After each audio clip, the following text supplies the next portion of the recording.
امام مہدی علیہ الصلوۃ والسلام ہیں، نظر نہیں آتے،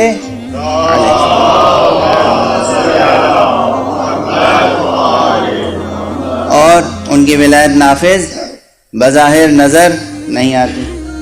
ان سے قبل ائمہ تشریف رکھتے تھے بظاہر، یہ تو غیب میں ہے، وہ بظاہر تشریف رکھتے تھے مگر ان کی ولایت غیب میں تھی، خود حاضر تھے مگر ولایت غیب میں تھی۔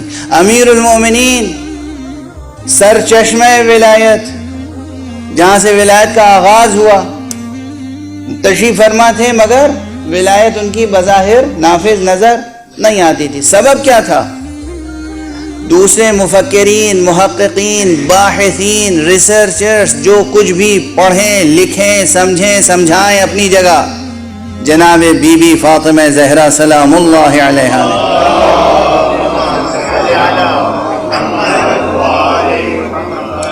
اپنے ایک خطبے میں، جو آپ کا صرف 2 صفحے کا خطبہ ہے، مختصر سا خطبہ، جو آپ نے انصار مدینہ کی خواتین کے سامنے ارشاد فرمایا ہے، اس میں قرآن مجید کی ایک آیت کا اقتباس شامل کر کے اس طرح جواب دیا ہے کہ قیامت تک ہر ذہن اور ہر قلب مطمئن ہو جائے گا، اور نہ صرف مطمئن ہوگا، خدا کی قسم، صرف یہ نہیں کہ جواب دے کر مطمئن کر دیا گیا یا مسکت جواب دے دیا گیا، یعنی سائل کا منہ بند کر دیا گیا، نہیں، اگر کوئی واقعاً اہل ہوگا تو اس کے اندر وہ جذبہ پیدا ہو جائے گا کہ ولایت سے رشتہ برقرار کر لیں۔ کیوں؟ آپ نے کیا فرمایا؟ خطاب میں فرمایا جو آیت کریمہ ہے، انلزمکموہا وانتم لہا کارہون، کیا تم یہ سمجھتے ہو کہ ہم تم پر یہ ولایت جبراً نافذ کریں گے اس حال میں کہ تم اس سے کراہت کرتے ہو؟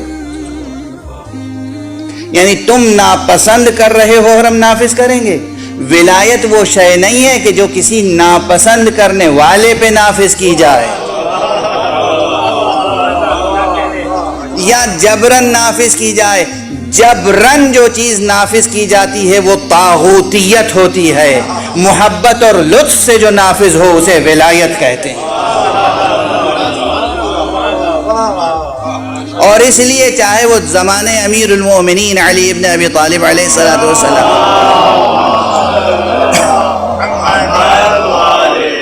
چاہے دوسرے ائمہ کا زمانہ ہو، اور چاہے آج ہمارے امام عصر عجل اللہ تعالی فرجہ الشریف کا زمانہ ہو،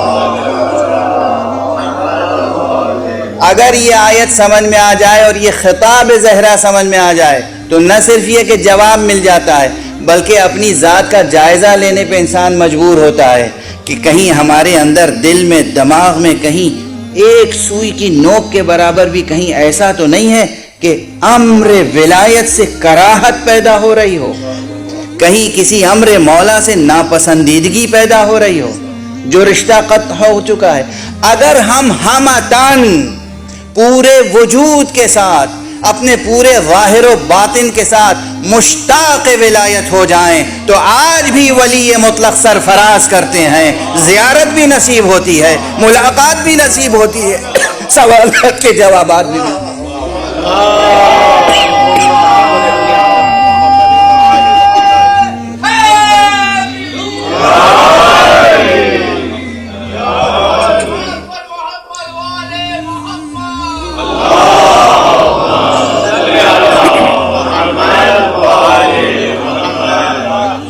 اور فرمایا آپ نے، بس میری گفتگو ختم ہو گئی، تمام ہو گئی۔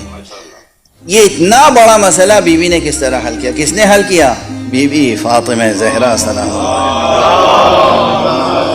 اگر یہ مقام سمجھ میں آ جائے، اگر یہ مقام سمجھ میں آ جائے اور ہم سراپا شوق بن جائیں، ہم سراپا اشتیاق بن جائیں کہ پروردگار ہمیں تیرے حکم اور تیرے اقتدار اور تیری ولایت کے علاوہ کسی کی ولایت درکار نہیں، پروردگار ہمیں تیرے اولیاء کے علاوہ کسی کا دامن نہیں تھامنا ہے، پروردگار ہمیں تیرے برحق ولی عصر کے علاوہ کسی کے آگے سر نہیں جھکانا ہے، تو آج امام ظہور بھی فرما سکتے ہیں، اور اگر سب کے لیے ظہور نہ ہو تو کم سے کم اس شخص کے لیے ظہور ہوتا ہے جو طلبگار ہو جائے۔ اور فرما رہے ہیں آپ، سب کے لیے ظہور نہیں ہوتا مگر مقدس اردبیلی کے لیے ہوتا ہے. سب کے لیے ظہور نہیں ہوتا مگر علامہ حلی کے لیے ہوتا ہے. سب کے لیے ظہور نہیں ہوتا مگر مہدی بحر العلوم کے لیے ہوتا ہے. کیوں ہوتا ہے؟ یہ وہ ہیں کہ جو سراپا شوق، سراپا اشتیاق، سراپا عرفان، سراپا ولایت کے لیے ان کے اندر ذوق موجود ہے، قدر دانی موجود ہے، کراہت نہیں ہے، ناپسندیدگی نہیں ہے، تأمل نہیں ہے، تردد نہیں ہے، بلکہ اشتیاق اور طلب ہے.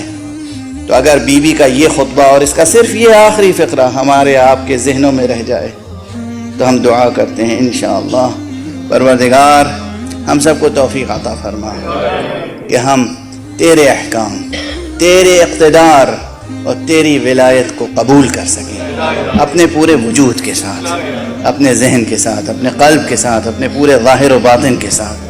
اور پروردگار فرزند زہرا کو اذن ظہور عطا فرما اور ہماری یہ مختصر سی محفل مورد قبول بارگاہ فاطمہ زہرا قرار پا جائے. پروردگار جتنے حاضرین محفل ہیں ان کی جو جو حاجتیں ہیں بتوسل فاطمہ زہرا سلام اللہ علیہا ان کی حاجتوں کو برابر